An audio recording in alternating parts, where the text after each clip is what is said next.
Today we have the 2022 Tesla Model Y.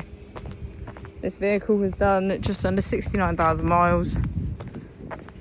It has an automatic transmission and a fully electric motor. On our user interface we have an overview of the vehicle.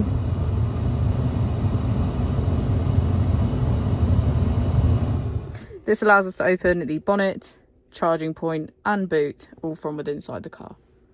If we click on our Tesla icon in the bottom right, we can access our controls, dynamics, charging, autopilot, schedule, safety, service and software. If we click on additional vehicle information, we can get a deeper analysis of the vehicle spec.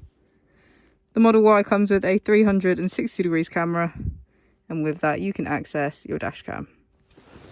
As we go into the back of the vehicle, we can see that it has a full leather black interior and get a good view of our panoramic roof.